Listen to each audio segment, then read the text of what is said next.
and Satan, by spiritual power, controls them. Now, there's a very interesting phrase there. It says he is the ruler of the power, the realm of authority of the air. I can't dwell on this, but there are two main Greek words for air. One is air, from which we get the word air.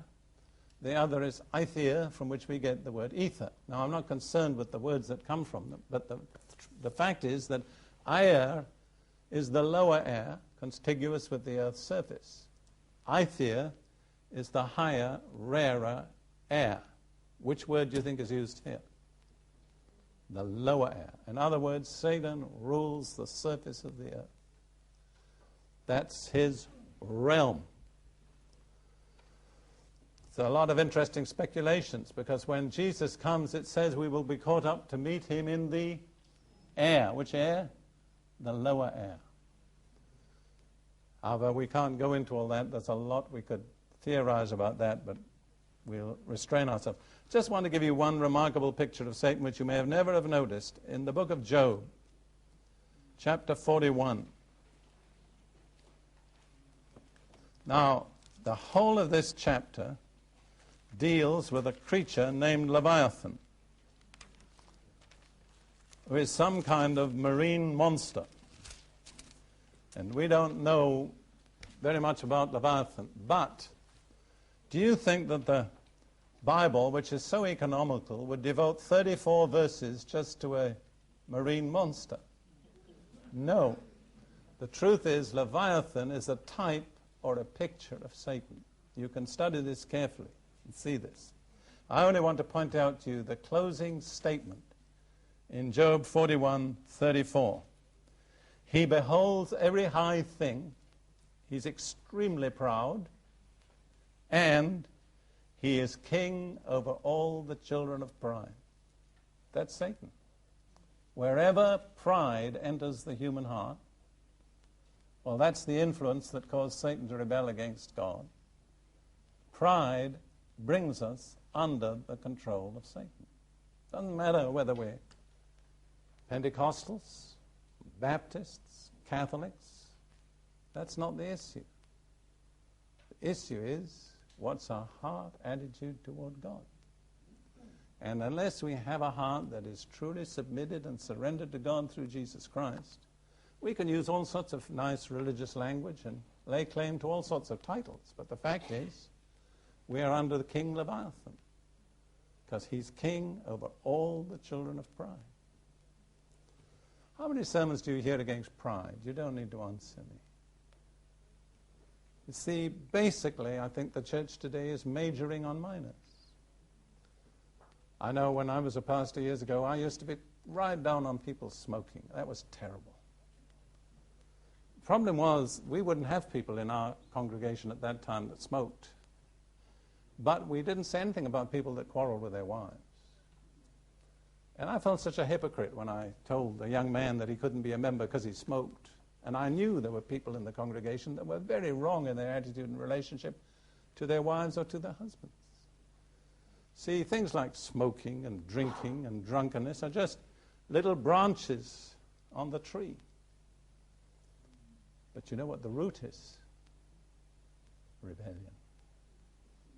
And the Gospel of Matthew, in introducing the Gospel, causes John the Baptist to say, now also the axe is laid to what? The root of the tree. That's right. That's what we should be aiming at. All right, now, I want to give you just a little closing summation of Satan's ambitions, his purposes. He has very definite purposes.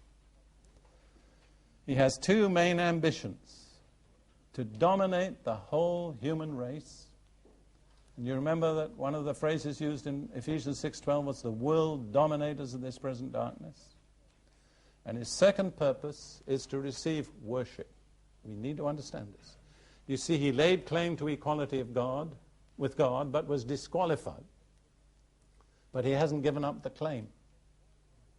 And there's one way he can still assert the claim. What is that?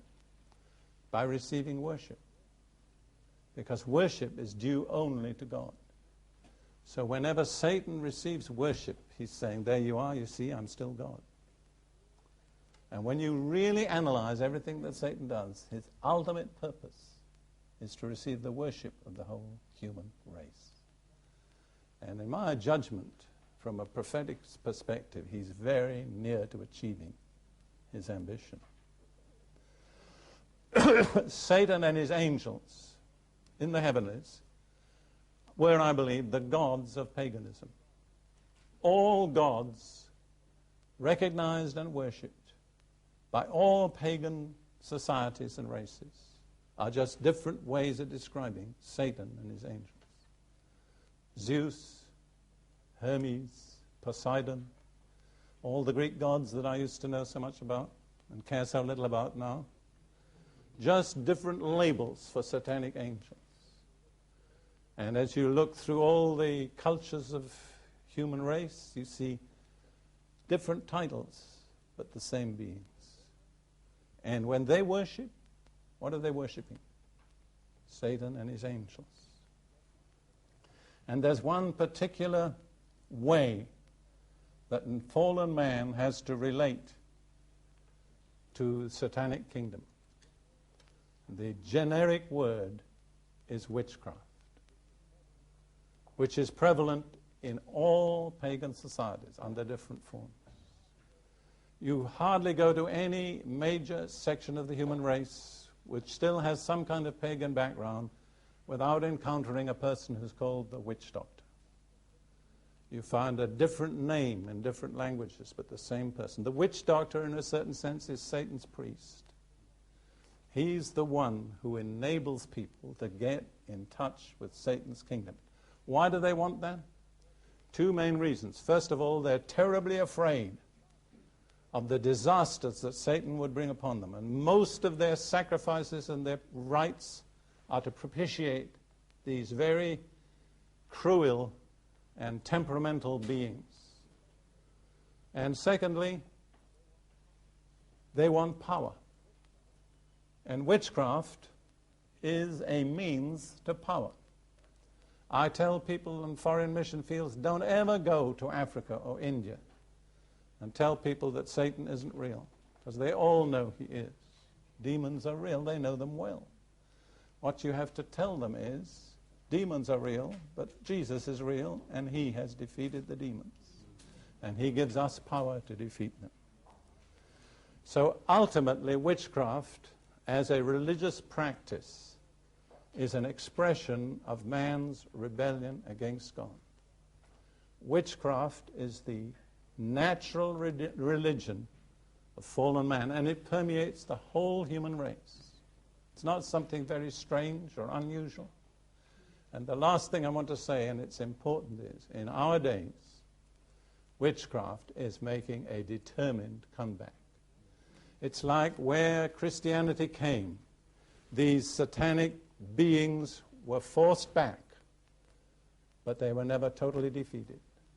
And now they're saying, it's our turn, we're coming back.